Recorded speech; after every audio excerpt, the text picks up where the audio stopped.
তারপর একদিন সব সয়ে যায়।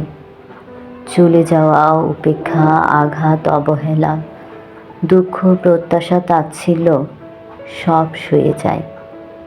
মানুষ ধীরে ধীরে সব মানিয়ে নেয়।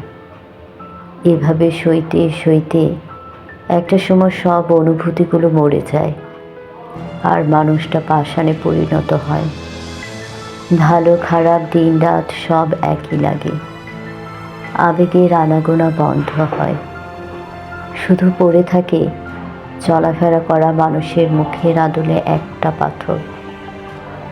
সয়ে যায়, অথবা বলা ভালো যে বেঁচে থাকার জন্য সবটা মেনে নিতে হয়।